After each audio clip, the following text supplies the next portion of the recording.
ಉತ್ತರ ಕರ್ನಾಟಕದ ಖ್ಯಾತ ಗಾಯಕರಾದಂಥ ಮ್ಯೂಸಿಕ್ ಮೈಲಾರಿ ಅವರು ಈ ದಿನ ನ್ಯಾಯಾಂಗ ಬಂಧನಕ್ಕೆ ಅವ್ರನ್ನ ನೀಡಲಾಗಿದೆ. ಅವರ ಪರವಾಗಿ ನಮ್ಮ ಹಿರಿಯ ವಕೀಲರಾದ ಎಸ್.ಸಿ. ಹಿರೇಮಠ ಸರ್ ಅವರು ಅವರ ಪರವಾಗಿ ವಕಾಲತ್ತು ಹಾಕಿದ್ದಾರೆ. ಅದಕ್ಕೆ ಅವರು ಸಾಕಷ್ಟು ಷಡ್ಯಂತ್ರಗಳು ಅವ್ರ ಅವ್ರ ಕೇಸ್ ನೋಡಿದ್ರೆ ಸಾಕಷ್ಟು ಷಡ್ಯಂತ್ರ ಐತೆ ಅನ್ನೋದು ಇದ್ರೊಳಗೆ ಗೊತ್ತಾಗತ್ತೆ. ನೋಡೋಣ. 14 ದಿವಸ ಜುಡಿಷಿಯಲ್ ಕಸ್ಟಡಿ ಅವ್ರು ಕೊಟ್ಟಾರ. ಅದ್ರ ಮ್ಯಾಗ ಏನಂಬುದು ಹೇಳ್ತೀವಿ. FTSC ಪೋಕ್ಸೋ ಕೋರ್ಟಿಗೆ ಪ್ರೊಡ್ಯೂಸ್ ಮಾಡಿದ್ದಾರೆ. ಈಗ ಅವ್ರಿಗೆ 30/12/2022 ಮಟ್ಟ ನ್ಯಾಯಾಂಗ ಬಂಧನ ಅವ್ರು ಕೊಟ್ಟಾರ.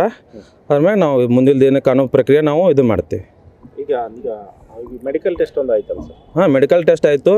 ನಾವು ಇದು ಮುಂದೆ ಏನು ಕಾನೂನು ಪ್ರಕಾರ ಏನು ಬಿಗಿನಿಂಗ್ ಪ್ರೊಸೀಜರ್ ಯಾವಾಗಲೂ ಮಾಡ್ತಾ ಇರೋದನ್ನ ಇನ್ನು ಮುಂದೆ ಏನು ಕಾನೂನು ಪ್ರಕ್ರಿಯೆ ಐತಿ ನಾವು ಅದನ್ನು ಇದನ್ನು ಮಾಡ್ತೀವಿ. ಹಾಂ, ಜಾಮೀನು ನಾಳೆ ಹಾಕೋತೀವಿ. ಹಾಂ, ಜಾಮೀನು ಹಾಕೋತೀವಿ. ಅದನ್ನು ಇದೇನೈತಿ ನಾಳೆ ಅಂತ ನಾವು ಜಾಮೀನು ಹಾಕೊಂಡು ಅದೇನೈತಿ ಬೇಲ್ ಅಪ್ಲಿಗೆ ಮುಂದಿನ ಕಾನೂನು ಕ್ರಮ ನಾವು ತೊಗೊತೀವಿ. ಅದ್ರ ಉತ್ತರ ಕರ್ನಾಟಕದ ಖ್ಯಾತ ಗಾಯಕರಾದಂಥ ಮ್ಯೂಸಿಕ್ ಮೈಲಾರಿ ಅವರು ಈ ದಿನ ನ್ಯಾಯಾಂಗ ಬಂಧನಕ್ಕೆ ಅವ್ರನ್ನ ನೀಡಲಾಗಿದೆ. ಅವರ ಪರವಾಗಿ ನಮ್ಮ ಹಿರಿಯ ವಕೀಲರಾದ ಎಸ್.ಸಿ. ಹಿರೇಮಠ ಸರ್ ಅವರು ಅವರ ಪರವಾಗಿ ವಕಾಲತ್ತು ಹಾಕಿದ್ದಾರೆ. ಅದಕ್ಕೆ ಅವರು ಸಾಕಷ್ಟು ಷಡ್ಯಂತ್ರಗಳು ಅವ್ರ ಅವ್ರ ಕೇಸ್ ನೋಡಿದ್ರೆ ಸಾಕಷ್ಟು ಷಡ್ಯಂತ್ರ ಐತೆ ಅನ್ನೋದು ಇದ್ರೊಳಗೆ ಗೊತ್ತಾಗತ್ತೆ. ನೋಡೋಣ. 14 ದಿವಸ ಜುಡಿಷಿಯಲ್ ಕಸ್ಟಡಿ ಅವ್ರು ಕೊಟ್ಟಾರ. ಅದ್ರ ಮ್ಯಾಗ ಏನಂಬುದು ಹೇಳ್ತೀವಿ. FTSC ಪೋಕ್ಸೋ ಕೋರ್ಟಿಗೆ ಪ್ರೊಡ್ಯೂಸ್ ಮಾಡಿದ್ದಾರೆ. ಈಗ ಅವ್ರಿಗೆ 30/12/2022 ಮಟ್ಟ ನ್ಯಾಯಾಂಗ ಬಂಧನ ಅವ್ರು ಕೊಟ್ಟಾರ. ಅದ್ರ ಮ್ಯಾಗ ನಾವು ಮುಂದಿನ ಏನು ಕಾನೂನು ಪ್ರಕ್ರಿಯೆ ನಾವು ಇದು ಮಾಡ್ತೀವಿ.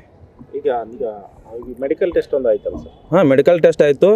ನಾವು ಇದು ಮುಂದೆ ಏನು ಕಾನೂನು ಪ್ರಕಾರ ಏನು ಬಿಗಿನಿಂಗ್ ಪ್ರೊಸೀಜರ್ ಯಾವಾಗಲೂ ಮಾಡ್ತಾ ಇರೋದನ್ನ ಇನ್ನು ಮುಂದೆ ಏನು ಕಾನೂನು ಪ್ರಕ್ರಿಯೆ ಐತಿ ನಾವು ಅದನ್ನು ಇದನ್ನು ಮಾಡ್ತೀವಿ. ಹಾಂ, ಜಾಮೀನು ನಾಳೆ ಹಾಕೋತೀವಿ.